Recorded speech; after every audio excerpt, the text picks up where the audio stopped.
Buenas noches. Buenas noches. Gracias. Gracias. Muy buenas noches. Hoy es domingo 21 de junio. Hoy festejamos el Día del Padre. Son las 19:02. Estamos en el Palacio Nacional de México, en la Ciudad de México. Vamos a iniciar la conferencia de prensa diaria sobre COVID-19, la pandemia causada por el nuevo coronavirus SARS-CoV-2. Hoy nos centraremos en el informe técnico.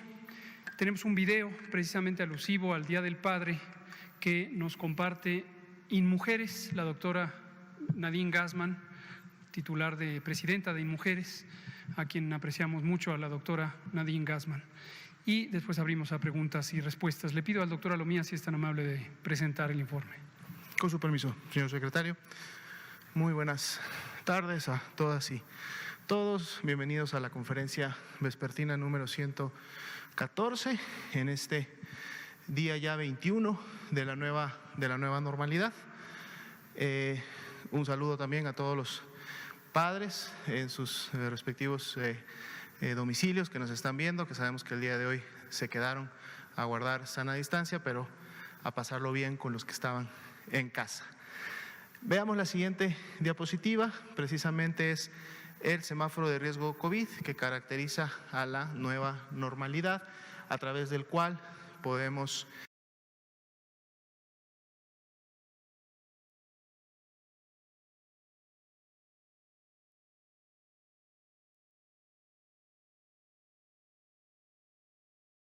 distancia y por lo mismo previniendo la dispersión y los contagios de esta enfermedad.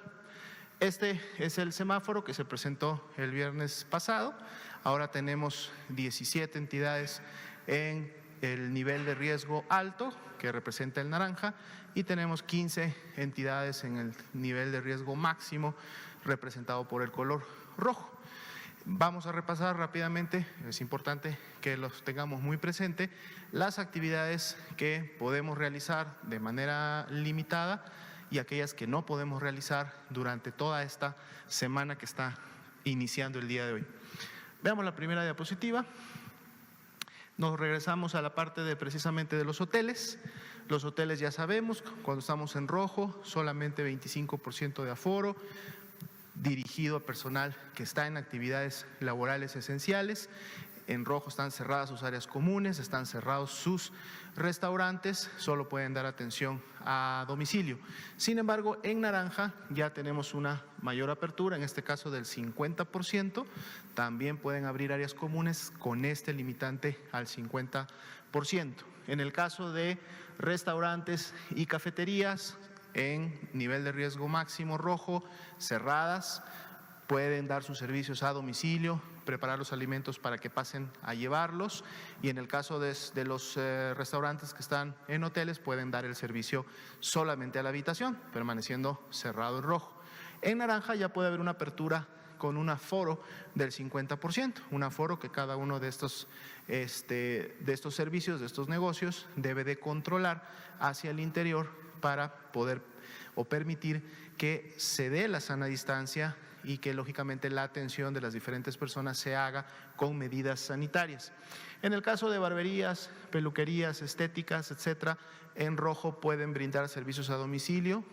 En naranja pueden ya aperturar con un aforo del 50%, y para permitir que no haya tantas personas al mismo tiempo, la recomendación es que se haga con citas. En el caso de los parques y plazas públicos, ya desde el rojo había una apertura de un 25%, en naranja esta se incrementa a un 50%, y el enfoque en ambos casos continúa siendo para realizar actividad física, para que las personas puedan usar estos espacios para actividad física, recomendando siempre que lo hagan o vayan al parque plaza más cercano, que no tengan que desplazarse tanto, que estando en el parque traten de buscar siempre una sana distancia con otras personas que pudieran estar ahí, y una vez terminadas sus actividades físicas regresar a la casa, no realizar ni fomentar actividades de congregaciones o que mantengan a las personas muy cerca.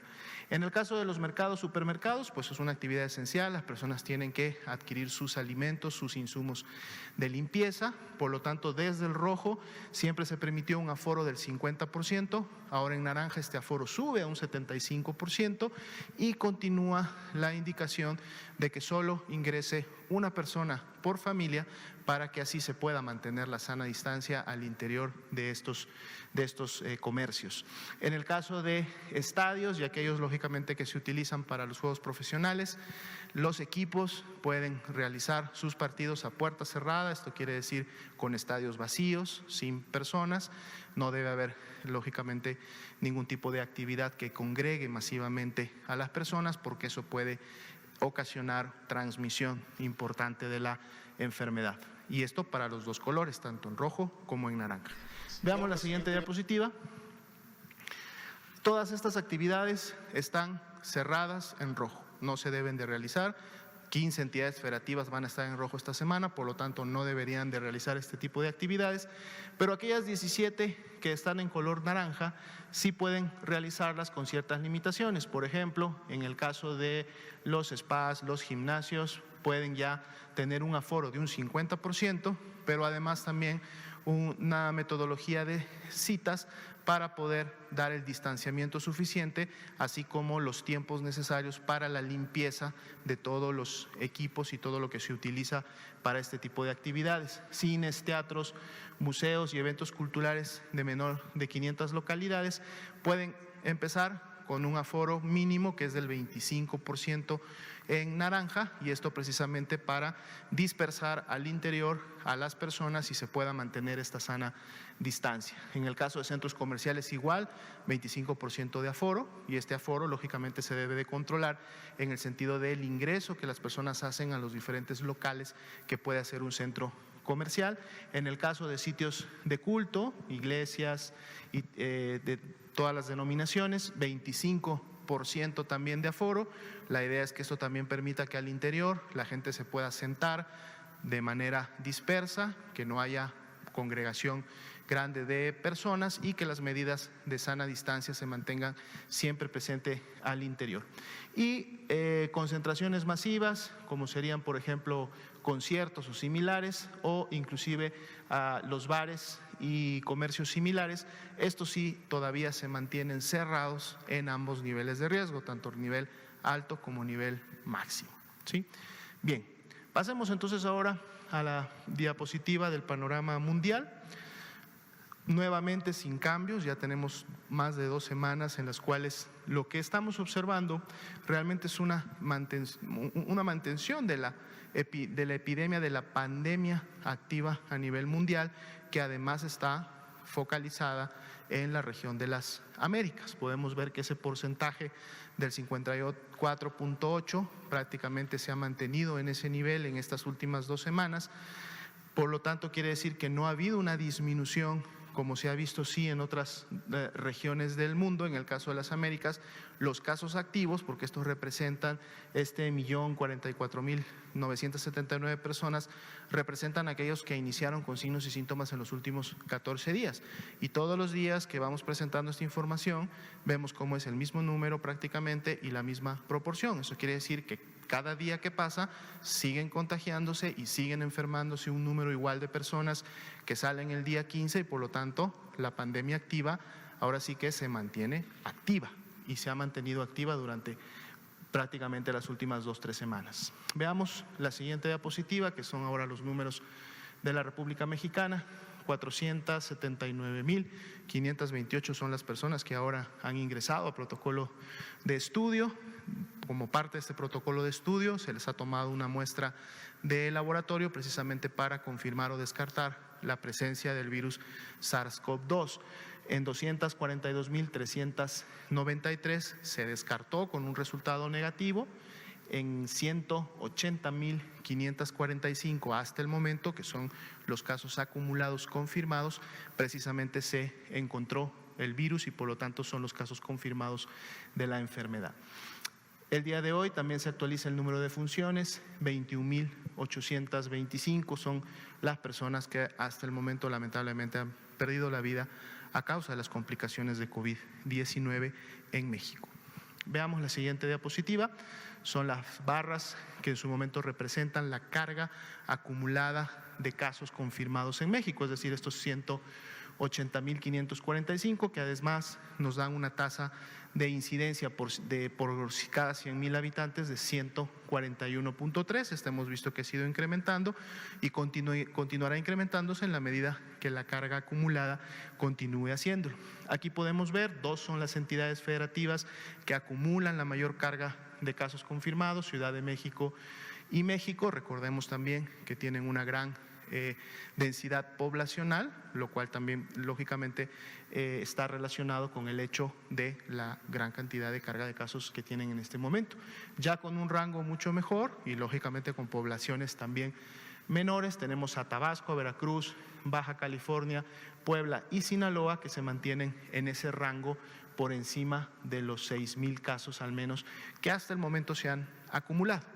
Veamos la siguiente diapositiva, en donde vemos de ese gran total de casos, de esos ya poco más de 180.000 casos que hasta el momento se han confirmado en México, estos son los que representarían realmente la epidemia activa en México, es decir, todos estos casos son acumulados, son los que iniciaron desde que se confirmó el primero a fines de febrero, pero al corte del día de hoy, las personas que iniciaron con signos y síntomas de enfermedad en los últimos 14 días y que por lo tanto representan la epidemia activa, están en este grupo de 24.225 casos ya confirmados, pero también van a estar dentro de estos 35.875 que son todavía sospechosos, pero sospechosos activos, porque estamos quedándonos también con el número del total de sospechosos, con el número que inició signos y síntomas en los últimos 14 días.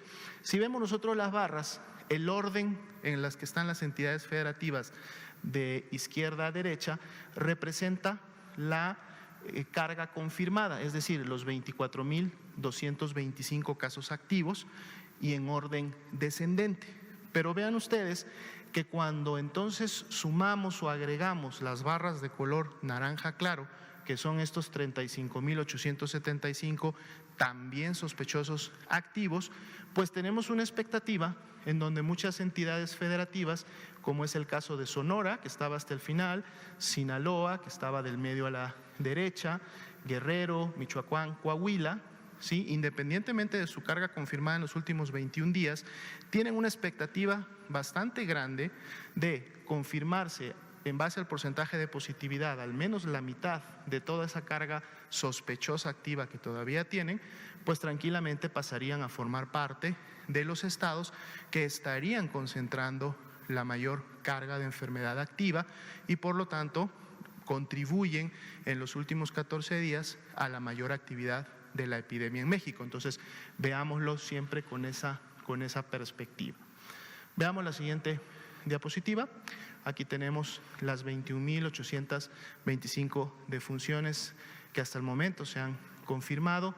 Están distribuidas por fecha de ocurrencia, es decir, por la fecha en la que lamentablemente fallecieron.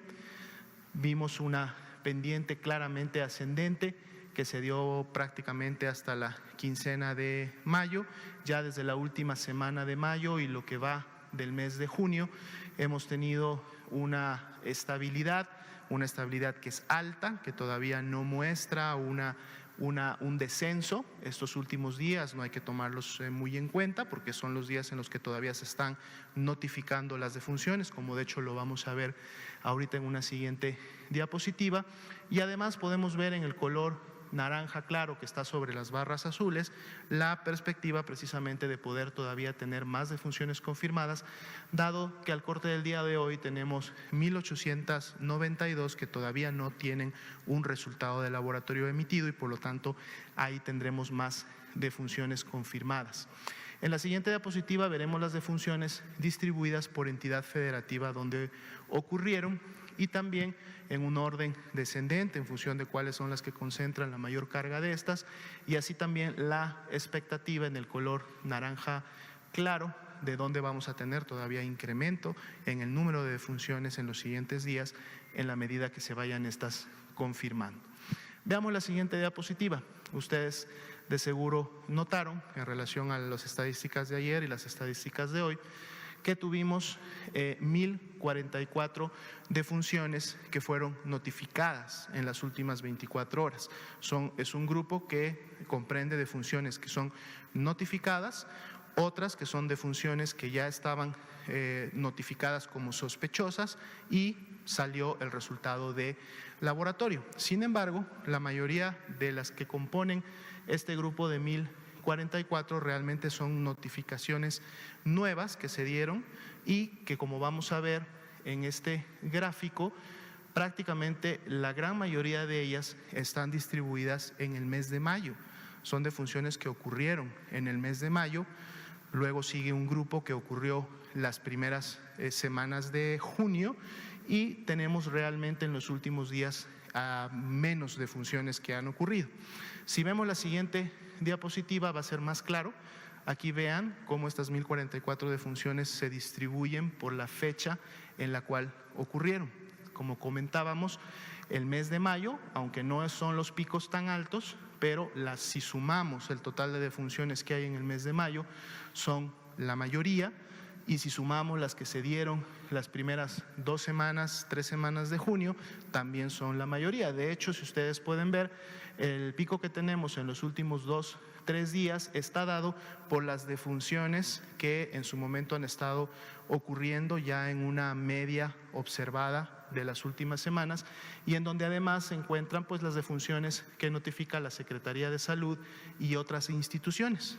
Porque lo que ustedes también pueden notar directamente en este gráfico es que el 87% de estas defunciones que acaban de ser notificadas corresponden al Instituto Mexicano del Seguro Social y por las fechas definitivamente representan un retraso en la notificación de las mismas, dado que la mayoría de estas, como ya lo dijimos, ocurrieron en mayo y en las primeras semanas de junio. Veamos la siguiente diapositiva. La curva epidémica, siempre compuesta por los casos ya confirmados, estos 180.545, pero además agregamos los 56.590 para poder siempre estar pendiente de la tendencia y de los rangos diarios que la confirmación o la presencia de casos todavía está significando para la epidemia en México, y vemos esta tendencia todavía ascendente para fines de integrar todos los aún sospechosos. Veamos la siguiente diapositiva, es la distribución de estos casos aún sospechosos. Ahora sacamos los casos confirmados, es decir, todos esos casos que estaban en color rojo oscuro de la diapositiva anterior, los sacamos y nos quedamos con la distribución de solamente las puntas de color naranja claro. Aquí están, y están también ordenadas por entidad federativa en función de quién tiene la mayor carga de casos aún sospechosos, y además cargamos un siguiente elemento que es que ustedes puedan identificar de esos casos sospechosos qué instituciones son las que estarían contribuyendo con la presencia de estos casos. En verde el IMSS, en rojo la Secretaría de Salud, en un azul claro el ISSSTE y en el naranja claro ahora lo que serían las demás instituciones. Vemos México, Ciudad de México, Sonora, Coahuila, Nuevo León y Puebla serían básicamente los primeros 6 estados que están concentrando la mayor carga de estos casos aún sospechosos en sus respectivas instituciones de atención y de notificación. Veamos la siguiente diapositiva, que es la carga acumulada de casos confirmados. 3% fue el incremento de las últimas 24 horas de casos confirmados, que representan 5.343, recordando que al igual como lo vimos en las defunciones, estos 5.343 casos no ocurrieron en las últimas 24 horas, ocurrieron prácticamente en las últimas 2 semanas y media, pero se van lógicamente integrando a la estadística oficial en el hecho de que en las últimas 24 horas se emitió su resultado o se realizó su notificación en la plataforma informática. Pasemos ahora al grupo de ocupación y disponibilidad hospitalaria. Siempre vemos que los fines de semana puede disminuir un poquito la notificación, no fue mucho, 95%, tenemos todavía una notificación por encima del 90%, lo cual nos asegura buena información para poder conocer estos indicadores. 44% son las camas ocupadas a nivel nacional tipo IRA general, es decir, para los pacientes graves, pero que todavía no requieren de un ventilador. Las que sí tienen un ventilador mostraron una ocupación del 39%, dejando lógicamente una disponibilidad de este 61%. Veamos la siguiente diapositiva para ver cómo se distribuye la ocupación ya a nivel nacional. 68, 67 y 60 son las ocupaciones más altas que tuvimos para el corte del día de ayer, lo cual nos deja a todos los estados con una disponibilidad al menos por encima del 30%, sabiendo que el 30% de disponibilidad o un 70% de ocupación representa un límite de seguridad que cuando se llega a ese punto hay que tomar medidas inmediatamente para no llegar a la saturación de los hospitales. Entonces todos se encuentran por debajo del nivel de seguridad y tienen disponibilidad de camas generales. Veamos cómo están las camas críticas en la siguiente diapositiva. Igual todos están por encima del 30% de disponibilidad, 32, 38, 40 y así sucesivamente vamos avanzando y lógicamente esto es un balance, siempre lo comentamos, entre los egresos que se van dando también en el día a día o en las reconversiones y expansiones que todavía continúan haciendo las entidades federativas en función de poder tener siempre este margen de seguridad cubierto y por lo tanto camas disponibles para los pacientes. En la última diapositiva veremos las unidades COVID, no hubo cambios del día de ayer para hoy, son 816 las unidades que están registradas, manteniendo aún esta tendencia ascendente en función de contar con los espacios, con el personal, con las herramientas y con los insumos necesarios para poder atender a las personas que así lo requieren. Lógicamente esto varía dependiendo de cada entidad federativa, como ya lo vimos en los porcentajes, y también varía dependiendo de cada institución en función de la disponibilidad que tiene cada una de ellas para atender a las personas. Sería el informe para esta noche.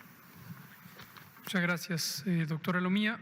Vamos a proyectar este video, es alusivo al Día del Padre o en general a la paternidad, pero también relacionada con la epidemia de COVID y el periodo de confinamiento. Vamos a ver el mensaje que nos transmite el Instituto Nacional de las Mujeres.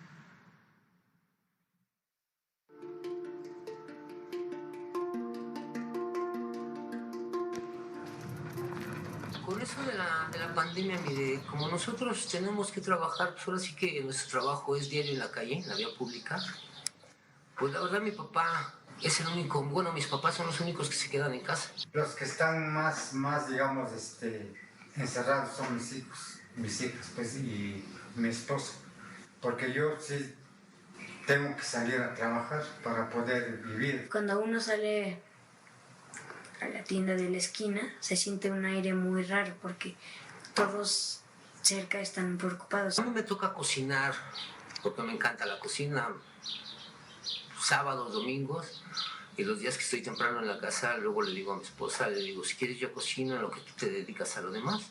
Si a mí me das a escoger entre limpiar la casa y hacer la comida, yo prefiero hacer la comida. Ahorita he vivido en dos espacios diferentes, la contingencia. Cuando yo estoy aquí, pues sí, me dedico al quehacer. Barro, trapeo, todo, hasta lavo los trastes. En depa de mi primo y pues nos repartíamos las cosas que hacer, ¿no? De pronto siento la convivencia entre hombres es más sucia.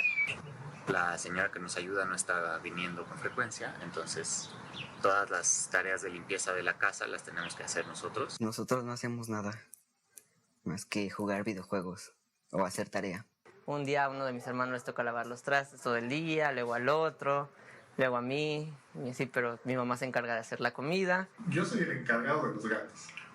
Yo limpio la arena, yo les doy de comer, agua. A ella le gusta más el perro, entonces ella tiene siempre un poco más de responsabilidad con el perro. A ver, el que hace el desayuno no lava los trastes, ¿no? Y si el que lava los trastes en la mañana no los lava. El que lava los trastes en la mañana entonces tiene que cocinar en la tarde. Bajar la ropa, doblarla y ponerla en mi cuarto. Y luego lavar mi plato después de comer. Y ya me están enseñando a usar la lavadora, entonces pronto voy a hacer es lavar la ropa.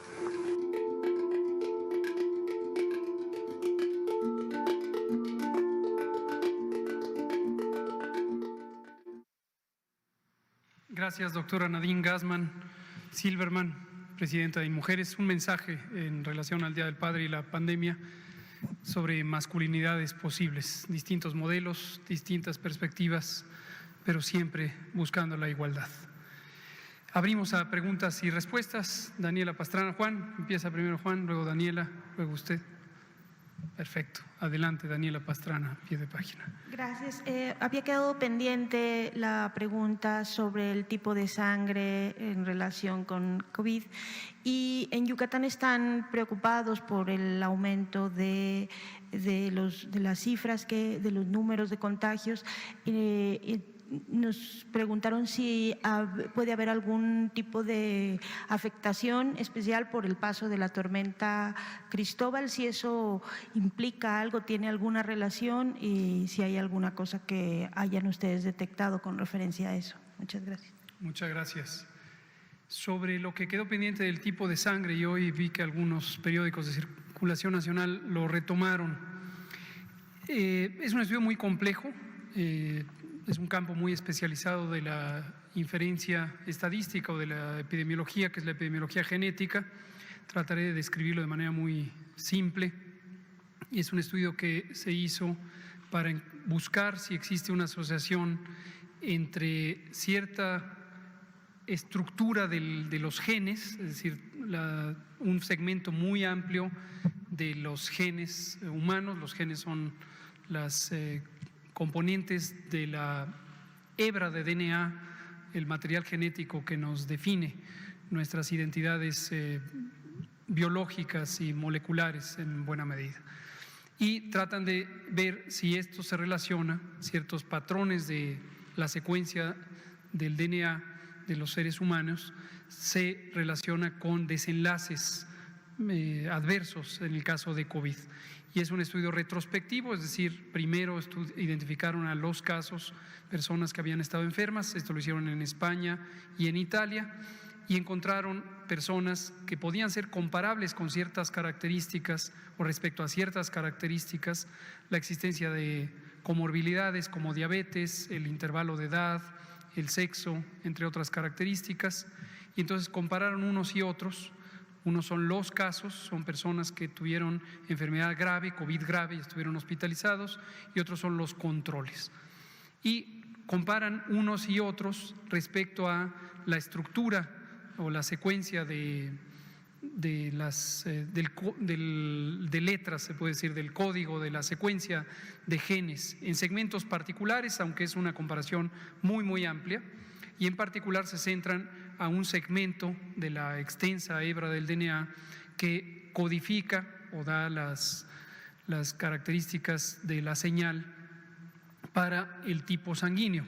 El tipo sanguíneo se clasifica usando dos letras que se pueden combinar y las letras O mejor conocida como la letra 0, entonces es A, B, AB o 0, también conocida como O. Y estos tipos sanguíneos, la vez pasada, por cierto, dije que el más común era el A, después aclaré, no, el más común es el O, cuando menos en México, más del 65% de las personas tienen tipo sanguíneo O, y el siguiente en frecuencia es el A, y luego el B y luego el AB. Pero el caso es que encuentran que existe cierta asociación estadística entre tener los genes que codifican para el grupo sanguíneo A, y se asocia con hasta 35 o 42% mayor posibilidad de ser una persona que se encuentre hospitalizada con enfermedad grave por COVID. Ahora, este tipo de estudios son estudios de asociación, no quiere decir que hay una causa, no se demuestra que existe una causa ni una explicación entre esa asociación, Y este tipo de estudios, dentro de los diversos estudios epidemiológicos o de epidemiología clínica, en este caso de epidemiología genética, están sujetos a múltiples señales confusoras, como le llamamos en la epidemiología. Esto quiere decir que se requieren muchos más estudios que pudieran mostrar el mismo mensaje de manera consistente antes de considerar que es una verdad demostrada. O en otras palabras, es un indicio, es una señal muy preliminar como para considerarla ya una verdad tajante. Lo digo porque, como hemos comentado en múltiples ocasiones, respecto a la innovación tecnológica, respecto a los tratamientos, suele pasar que el impacto en los medios excede por mucho la robustez de la evidencia científica, y esta no es la excepción. Esto ha sido motivo de su presencia en los medios de comunicación nacionales e internacionales, y podría llevar a la gente a decir: aquí se demostró algo. No, todavía no. Todavía es apenas un indicio, una señal sugerente de que existe esta asociación entre COVID grave y el grupo sanguíneo A, o al revés, entre la menor probabilidad de COVID grave y el grupo sanguíneo O. Entonces, recomendación: no preocuparse de más. Es un indicio, es importante que la ciencia, los resultados de la investigación científica se conozcan públicamente en tiempo real, pero hay que interpretarlos con mucha cautela. Aquellos de ustedes que tengan grupo sanguíneo A, no entren en una enorme preocupación. Aquellos que tengan grupo sanguíneo O, no se confíen.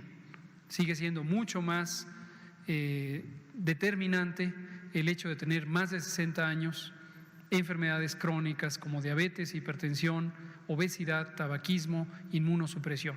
Y la recomendación sigue siendo la misma: tenga cualquier grupo sanguíneo. Si usted tiene enfermedades crónicas o tiene más de 60 años, o incluso si tiene familiares con diabetes o con hipertensión en primera línea de parentesco, considere ir a consulta médica lo más pronto posible si usted presenta fiebre, tos, dolor de garganta, dolor de cabeza, que son los síntomas más frecuentes de COVID durante el periodo en que estamos en la epidemia. Gracias, Daniela. Y lo segundo, Yucatán y la tormenta Cristóbal. No conocemos que exista una explicación razonable para pensar que el paso de una tormenta, incluida los daños físicos a la infraestructura o la interrupción de servicios o las inundaciones, pudieran incrementar el riesgo de COVID, tanto para las personas como para la población. Tampoco eso explicaría que hubiera un repunte, que ojalá no lo haya, pero podría haber, como en cualquier otra población, en el momento de desconfinar podría existir este repunte de la epidemia, pero difícilmente se explicaría por la tormenta. Sin embargo, ya empezó la tormenta de lluvias. Esta tormenta misma, la época de lluvias, esta tormenta misma es una de estas lluvias iniciales. Y dengue sí puede aumentar muy rápidamente su presencia en la población a partir de una tormenta. Cuando cede la tormenta queda la inundación, y donde queda la inundación queda una enorme cantidad de depósitos de agua, de charcos por todos lados. Y ahí, en zonas templadas o en zonas calurosas, como es Yucatán y toda la costa mexicana, ahí van a proliferar los mosquitos Aedes, y en esos mosquitos Aedes se va a transportar el virus dengue entre una persona y otra a partir de la picadura del mosquito. ¿Qué hay que hacer? Quitar toda clase de cacharros, basura, llantas, cualquier depósito de agua, macetas, platitos, latas, botellas de PET, que además son altamente dañinas al medio ambiente, también por la vía de favorecer la existencia de criaderos de mosquitos.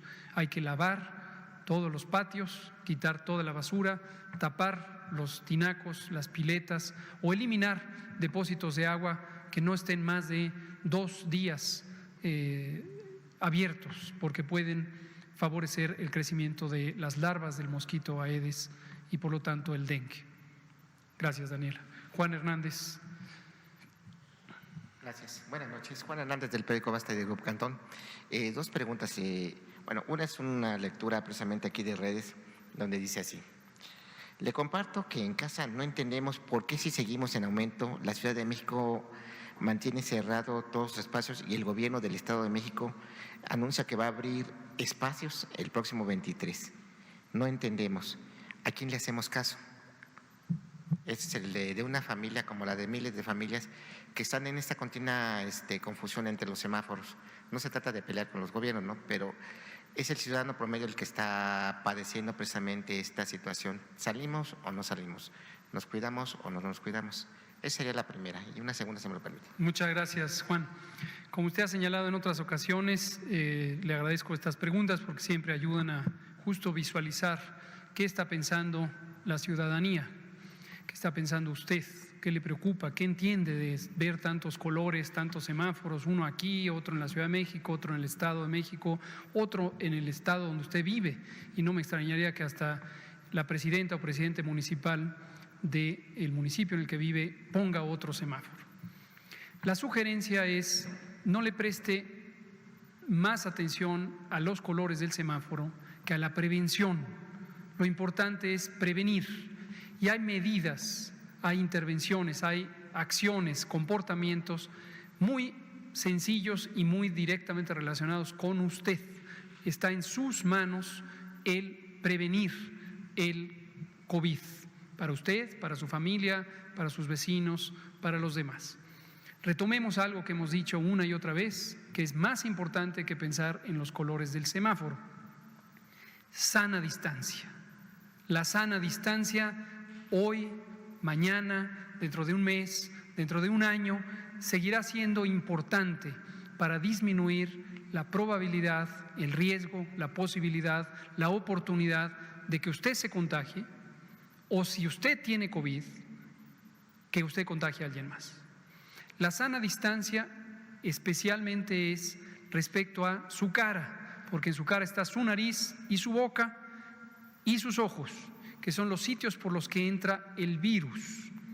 En otras partes del cuerpo no entra el virus, pero a través de su cara, de mi cara, de la cara de cada una de las personas, sí puede entrar el virus. ¿De dónde puede venir el virus?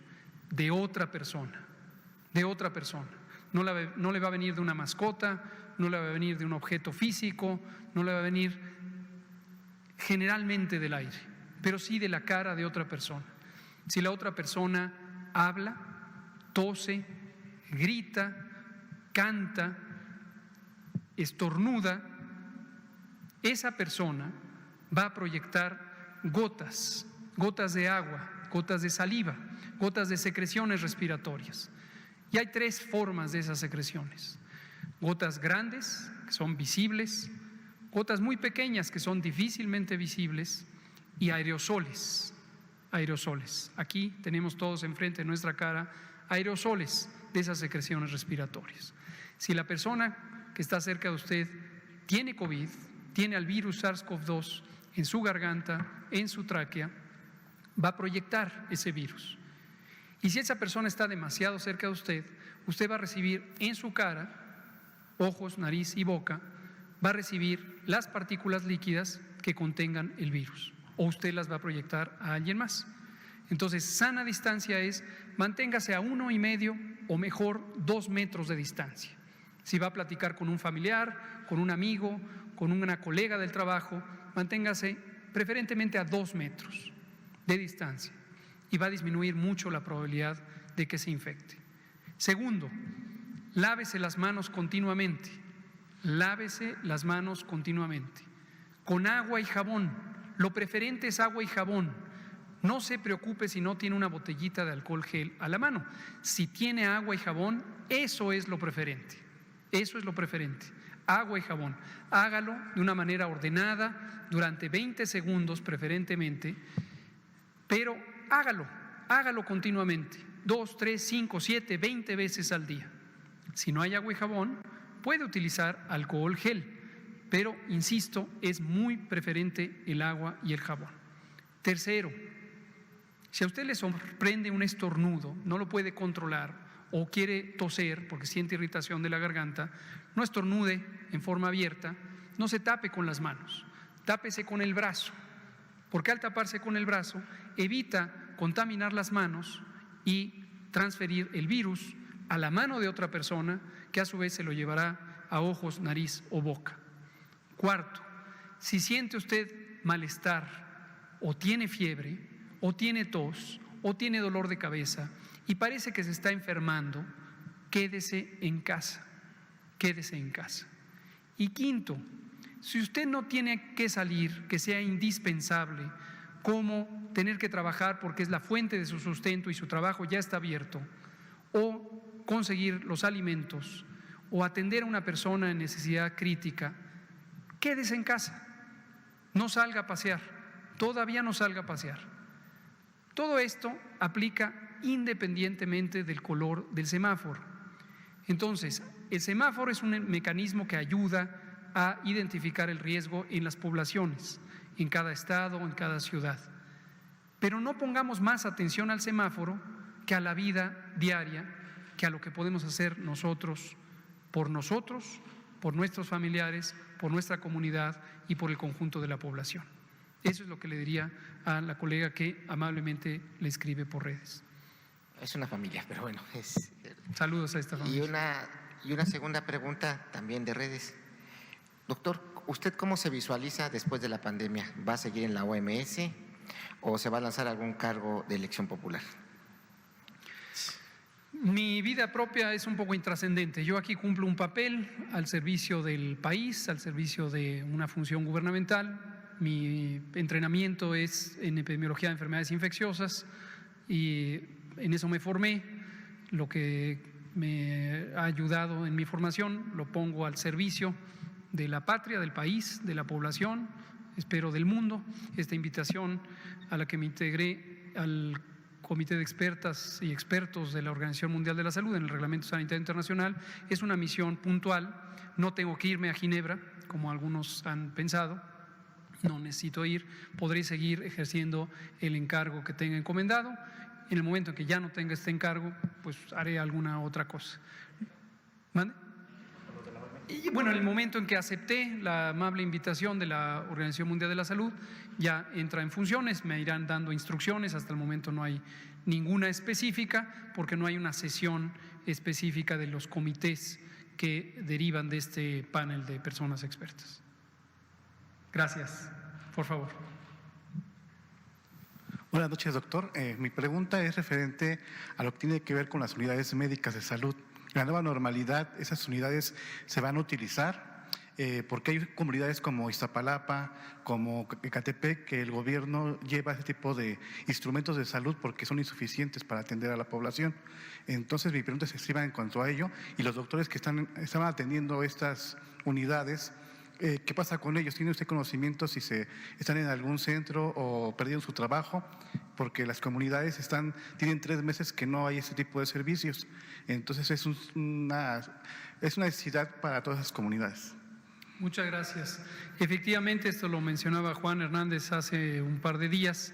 El momento en que empezó la epidemia, sabíamos que el Sistema Nacional de Salud de México era insuficiente. En parte porque todos los sistemas nacionales de salud, todos, aún de los países que tienen los más robustos, antiguos y bien estructurados sistemas, quedaron rebasados. Es un fenómeno inusual. En 101 años no había existido una pandemia con esta intensidad, con esta extensión, con esta velocidad de ocurrencia. Entonces todos los sistemas quedaron rebasados. En el caso de México sabíamos también, está ampliamente documentado desde hace cerca de 20 años, que el crecimiento del Sistema Nacional de Salud, esto es la cantidad de hospitales, la cantidad de centros de salud, la cantidad de personas laborando, no eran suficientes de por sí para las condiciones habituales, las condiciones ordinarias de ocurrencia de enfermedad en México. Sabemos también que tenemos desde hace 40 años unas monumentales epidemias de enfermedad crónica, diabetes, obesidad, sobrepeso, como en pocos países del mundo, y que esto es producto de una mala alimentación, principalmente porque en los últimos 40 años en México el modelo de alimentación está empujado por la sobreoferta de productos industrializados de muy baja calidad o nula calidad nutricional y que son extremadamente altos en calorías, los refrescos, la comida chatarra. Y en este contexto enfrentamos la epidemia. Entonces, lo único que debíamos hacer o podíamos hacer para enfrentar era tomar frontalmente el reto y actuar en consecuencia utilizando los distintos recursos que se pueden hacer para enfrentar una epidemia como esta. Hay dos grandes elementos. Uno es la mitigación comunitaria, esto es la Jornada Nacional de Sana Distancia, que aunque ahora ya no es de carácter nacional, en todas las entidades federativas está presente, está vigente, sigue vigente, y que nos lleva a disminuir la velocidad a la que ocurren los contagios. Este es el propósito, esto es el propósito técnico que se tiene de esta intervención. Está claramente documentado desde 2005 en el Plan Global de Preparación y Respuesta ante una pandemia de influenza, pero que es un modelo operativo que todos los países del mundo han adoptado desde 2005. Los objetivos son aplazar el momento cumbre de la epidemia, el momento de mayor intensidad epidémica.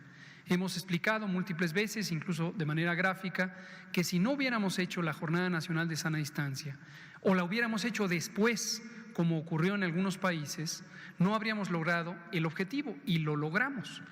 De no haberlo hecho, hubiéramos tenido una curva epidémica muy alta, con más de 4.500 personas enfermas necesitando hospitalización el mismo día en el Valle de México, y asumiendo que el Valle de México es la mitad de la epidemia, habríamos tenido cerca de 8.000, 9.000 o hasta 10.000 personas enfermas el mismo día.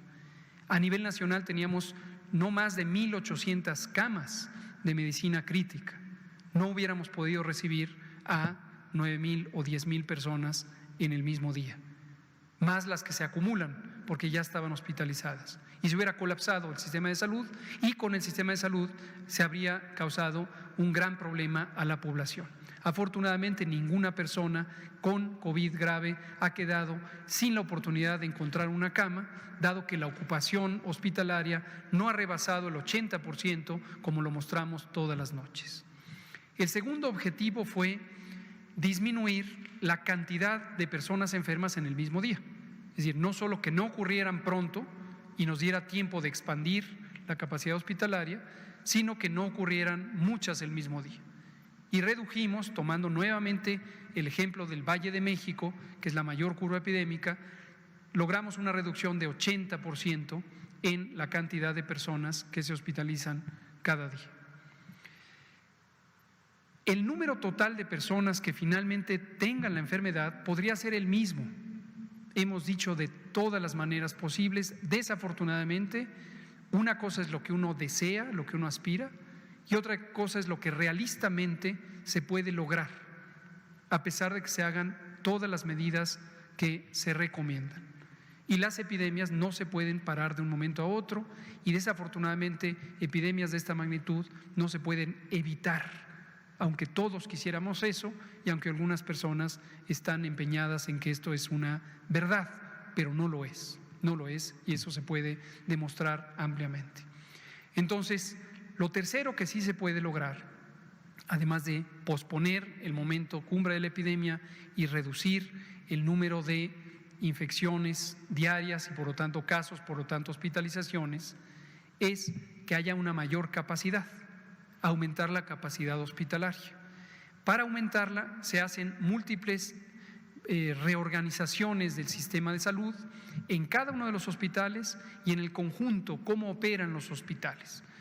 Por ejemplo, los institutos nacionales de salud decidieron, la coordinación de institutos encabezada por el doctor Gustavo Reyes Terán, nuestro querido amigo, decidieron reconvertir para que el Instituto Nacional de Nutrición y Ciencias Médicas Salvador Subirán, o el Instituto Nacional de Enfermedades Respiratorias, o el Hospital Federal de especialidades de alta especialidad en Ixtapaluca fueran completamente desocupados y se dedicaran específicamente a la atención de personas con infección respiratoria aguda grave, es decir, con el síndrome COVID. Ahora, regresando a su pregunta, ¿qué pasa con el resto de personas que se atienden en esos hospitales? Desde luego hay que darles cabida. Y aquí es una diversidad de intervenciones. Por un lado, hay procedimientos diagnósticos o cirugías o consultas que se pueden posponer sin afectar importantemente la salud de las personas.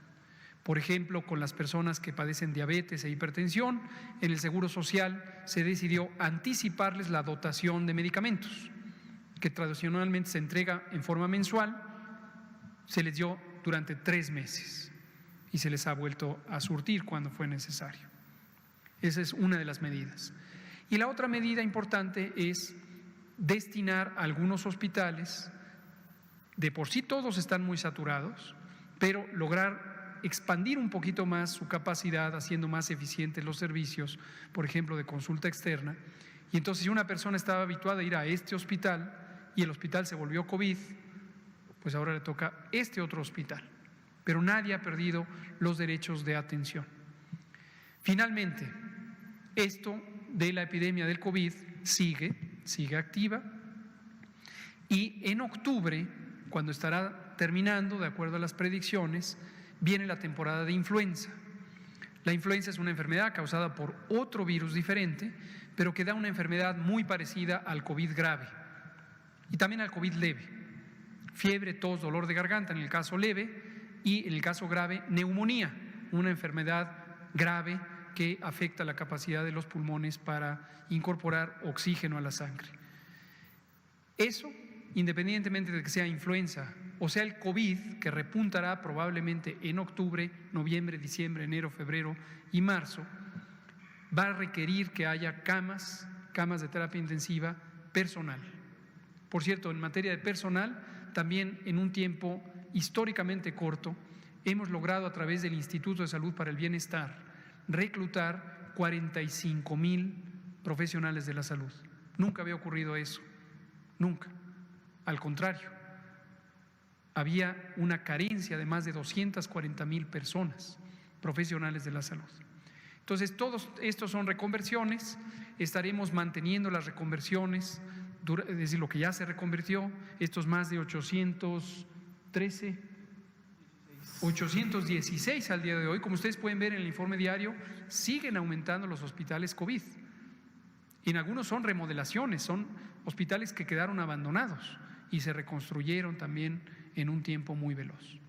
Eso es lo que estamos haciendo, es lo que seguiremos haciendo, y una vez que pase la epidemia de COVID, de todos modos tenemos un programa que es central, es fundamental para este gobierno, que es lograr tener servicios de salud y medicamentos gratuitos, independientemente de la condición de aseguramiento, para todas las personas. Muchas gracias. Usted, por favor. 1955. Hola, doctores. Muy buenas noches. Paola Betancourt, de Multimedios Televisión. Mi pregunta es para el doctor Alomía. Quisiera preguntarle, en este tiempo de la enfermedad, pues bueno, ya sabemos que el tiempo de incubación de la enfermedad son 14 días. Sin embargo, al documentar casos, pues he visto que los síntomas persisten hasta un mes y medio. Bueno, me refiero a la tos, por ejemplo, ¿no? Entonces, yo quisiera preguntarle, ¿hasta cuánto tiempo podría una persona con COVID tener síntomas? ¿Cuántos días de la enfermedad hasta qué día de la enfermedad una persona puede seguir siendo un foco de contagio, y si es recomendable que pudiera hacerse una segunda prueba para descartar que siga teniendo el virus? Sí, muchas gracias. Bueno, primero tendríamos que hacer una diferencia. Como bien comenta, uno es el periodo de incubación. El periodo de incubación se refiere al tiempo que pasa en el que el microorganismo, en este caso el virus SARS-CoV-2, se replica, mantiene un nivel de carga viral que en su momento empieza entonces ya a generar, por la respuesta del organismo, signos y síntomas de enfermedad, ¿no? Entonces, este es el periodo de incubación. Yo estoy sano en este momento, supongamos que me contagio, es decir, llega el virus a mis vías respiratorias. El periodo de incubación es el tiempo que yo voy a demorar en iniciar con la fiebre, con la tos, con los estornudos, con el malestar. Eso es lo que se ha medido en el mundo. Actualmente tiene una media que está alrededor de los 6 días, es decir, la gran mayoría de personas desarrollan estos signos y síntomas 6 días después de que se contagien. Pero hay un periodo de tiempo porque algunas lo pueden hacer tan rápido como al segundo o tercer día, otras efectivamente pueden demorar más de 12, 13, 14 días en desarrollar. Por eso se toma un periodo de seguridad, de decir son 14 días los que una persona puede iniciar. Ahora, una vez que yo inicio con signos y síntomas de la enfermedad, el tiempo que dure yo enfermo, el tiempo que dure yo presentando esta enfermedad, pues va a depender uno de la eficiencia con la que mi organismo logre resolver la enfermedad. Recordemos que es una enfermedad que puede ir desde, y esto es en la gran mayoría de las personas, un cuadro leve, como una gripa, un catarro moderado o fuerte en algunos casos, pero como ya lo hemos visto, también produce enfermedad grave, produce complicaciones, produce neumonía, produce afectación sistémica y son las personas que precisamente llegan a los hospitales. Si yo tengo enfermedad leve, muy probablemente resuelva mi cuadro en los primeros 3 a 5 días. Si yo tengo enfermedad grave y dependiendo de mi afectación y cómo respondió o no mi sistema inmunológico, podría estar hospitalizado hasta 20 días, 25 días, ha habido periodos de hospitalización muy largos. Mientras la persona se mantiene sintomática y con afectaciones, es muy probable que el virus todavía se encuentre activo y replicándose. El sistema inmunológico no ha logrado controlarlo. Recordemos que no hay un medicamento específico para matar el virus, digamos así, o para controlarlo directamente, todavía no hay ninguno comprobado. Por lo tanto, son precisamente las personas graves las que pueden mantener un periodo mucho más largo de actividad viral y por lo tanto se mantienen en una etapa en la que pueden seguir contagiando. Por eso las medidas de protección personal que los profesionales de la salud tienen que tener de manera permanente cuando atienden a pacientes graves en los hospitales, porque están ante personas que más allá que hayan pasado 5, 8, 10, 15 días, todavía pueden tener actividad de contagio. Entonces es variable y son momentos diferentes. Uno es el periodo que pasa para yo mostrar sintomatología, otro es el periodo en el que estoy sintomático. Y en el caso de la segunda pregunta, precisamente estos dos periodos son los que van alternando y van incrementando la posibilidad o no de contagiar a otra persona. Si yo estoy asintomático, tengo el virus en mis vías respiratorias, la posibilidad de contagio es mucho menor que si estoy ya en mi fase sintomática, estornudando, tosiendo y por lo tanto dispersando el virus que otras personas pueden directamente contagiarse si no están a 1,5 metros, 2 metros, no están guardando sana distancia, o si la persona enferma está interactuando pues de manera continua con otras personas. Muchas gracias, doctora Lomía. Pues son las 20 horas. Quisiera dar un último mensaje, que es, dado que hoy fue el Día del Padre, primero felicitar a todos los padres de México, abuelos, que son parte importante de las familias, que han estado presentes y que han estado lidiando junto con sus demás familiares, mujeres y hombres, esta pandemia. También cabe señalar que la mayor parte de las personas que han fallecido por COVID han sido hombres, más del 65%, y la mayoría más de 50 años. Entonces es probable que una proporción importante de ellos hayan sido padres y hayan dejado de estar con sus familias este año. Perder a un padre, igual que perder a una madre o perder a cualquier familiar, es algo sumamente dramático.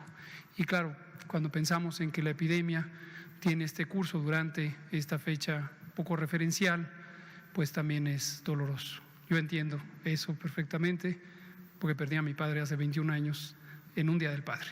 Pero quiero externar mis condolencias a todas las familias que hayan perdido a su padre durante estas fechas de la pandemia y seguir echándole fuerza, ganas, intensidad, solidaridad, muy importante la solidaridad con la familia, con la comunidad, con el país entero, y manteniendo tranquilidad, orden, disciplina, y saldremos adelante. Muchas gracias.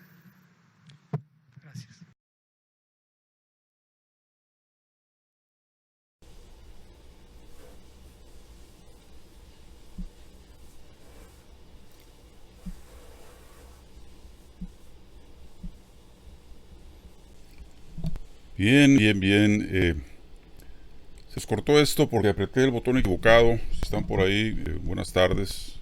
Quien se haya quedado escuchando esta transmisión, que eventualmente la ponemos en vivo, otras veces la pasamos diferida, como el día de hoy.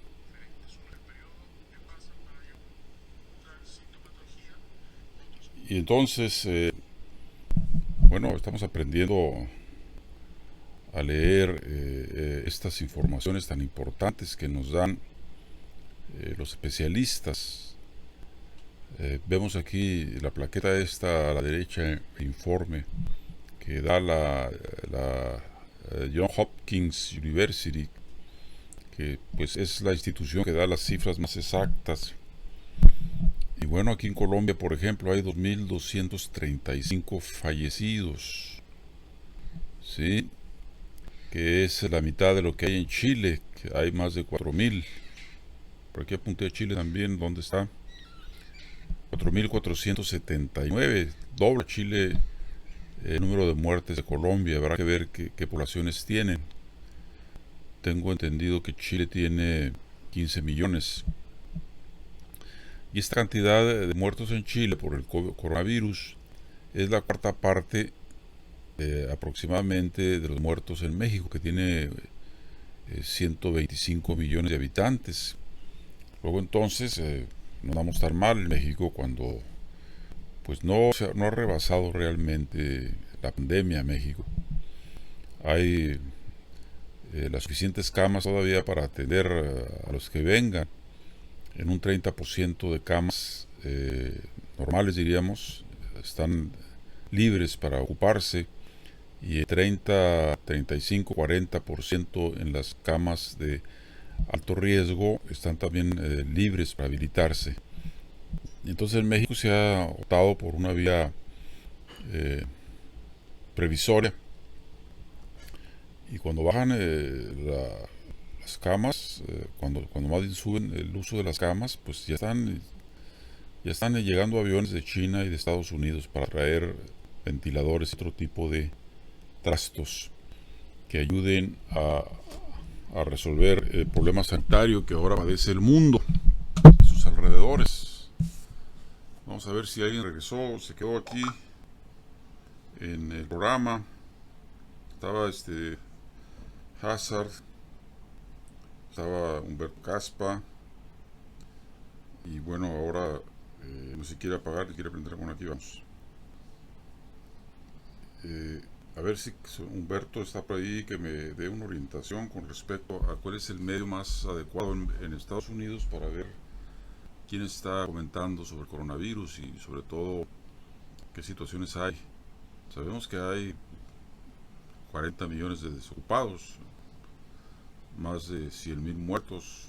Bueno, aquí está, Estados Unidos tiene 1.190, ¿cómo es aquí? A ver, 119.949 fallecidos, que no son poca cosa.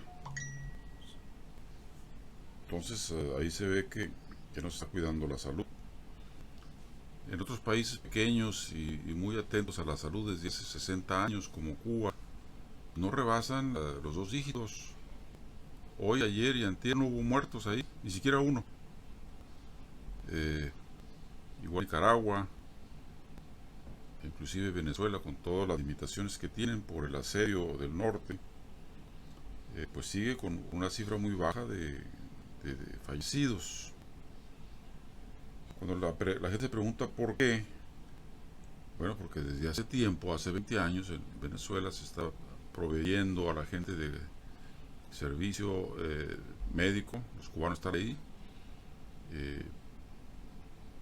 La alimentación chatarra pues no rifa, siempre sale el pesado que dice, no, pues ahí no tienen que comer, ¿qué no viste la entrevista que hizo Ramos ahí a un chavo? Estaban comiéndose un pastel.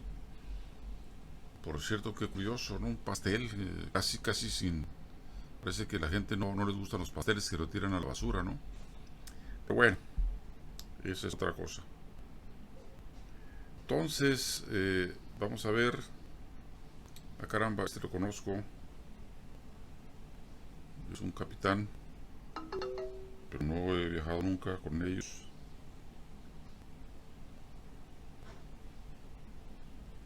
Bien, aquí dice, gracias, tenemos compañía, pero espero ver un ratito. Muy bien, capitán. Perdón, no es capitán, es Elena. Gracias, Elena, por estar viendo un poco. Espero que estés ahí.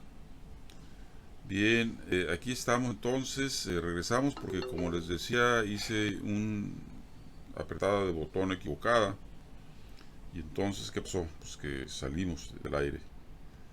Y regresamos para ver si alguien quedó por ahí y dar el epílogo de esta transmisión. Y en efecto, sí, pues aquí me estoy escuchando, pero no me veo. Si no nos vemos, no se preocupen. Ah, no, pues no nos vemos porque está el letrero que puse ahí. Vamos a salir al aire a ver si... Aquí estamos ahora en vivo de todo color. Déjenme ver si entró alguien que comente. Siempre es bueno ver, ¿no? Que alguien comente. Bien, ¿qué hay que recomendar? Bueno, pues lo que viene recomendando el doctor desde hace 3-4 meses. Si no hay que salir, ¿para qué salen? No es hora de andar visitando gente todos los días. Salgan, por favor, solamente a lo más elemental. La vida es una y hay que cuidarla. Y, bueno, mi amiga sale al camping y eso parece que es bueno. Pero también el camping en estas épocas de coronavirus, pues puede desatar algún problema de seguridad. O sea, la gente anda en la calle desesperada porque no tiene trabajo, no tiene comida, muchas de ellas. Y entonces, si en tiempos de paz hay crímenes de esos fatales, de locos que se desatan, imagínense en tiempos del coronavirus. Ahí vale decir que puede haber más delincuencia, ¿no? Yo supongo, no lo sé de cierto, pero ustedes me dirán, ¿no? Ustedes me dirán. Por lo pronto, no sé si entró Elena después del corte. Si entró después del corte, está viendo, y aquellos que estaban antes, pues seguramente cuando se cortó pensaron que se acabó y se me fueron. Hazard, creo que está en el hospital por otro problema, no del coronavirus. Espero que se restablezca pronto. Y Humberto Caspa, que ahora sí que no sé dónde está, si allá, acá o acullá. Pero si ve esto, ahí le encargo que me escriba para que me oriente un poco con respecto a qué fuente es la más confiable para poder analizar desde el punto de vista social, sanitario, político y económico el asunto del coronavirus. Acá en Estados Unidos yo me meto, por ejemplo, a los medios mexicanos y me entero. Pero aquí no he podido saber cuántos muertos hay en Santana, que es donde yo vivo. En Orange, 269 hasta el día de hoy. No ha sido muy perruna aquí la pandemia, pero aquí en la vecina ciudad de Los Ángeles, 3.112, eso ya es respetable. Al sur tenemos a San Diego con 338. Entonces, pues no anda mucho acá la enfermedad hasta ahora. A ver, si vemos que California tiene 5.505 y Los Ángeles 3.112, entonces Los Ángeles tiene pues prácticamente más de la mitad de los enviulados en California, ¿sí? Igual en Tijuana, en Baja California tiene 1.734 fallecidos y a 2 semanas la mitad eran de Tijuana. Entonces, si sigue la misma tendencia, son 700 los muertos en Tijuana. En aquella época eran 600, ahora son 700, 750, que por una ciudad como Tijuana pues es bastante. Porque además lo dicen en los informes sanitarios, que Baja California es el primer, segundo, tercer lugar a veces de la pandemia. O sea, en términos proporcionales, acá también está pegando fuerte el asunto. Y entonces nosotros estamos entre Herodes y Pilatos. Estamos en la mitad del camino. Y, en fin. Bueno, los invito a que vean mi página web, que está remodelada, radiomorena.net. Ahí pueden ver otros videos, artículos. También esta conferencia la voy a poner ahí. Eventualmente voy a poner una vez a la semana, cuando menos, el informe médico para mis seguidores. Y estamos trabajando también en poesía y en otras cosas. Bueno, no les digo adiós, sino hasta siempre. Me despido de ustedes. Espero que les vaya bien, que no se encuentren con el coronavirus, que es algo que hay que respetar, porque no es cualquier cosa. ¿Sí? Bien, les dejo un poquito más la paqueta esta para que se acaben de informar cómo anda la cosa por acá, por allá. En Ecuador, 4.223. Feo, ¿no? Lo que tiene Chile. Y Ecuador es un país mucho más pequeño y de menos población que Chile. Bueno, ahí los dejamos un ratito para que lo lean.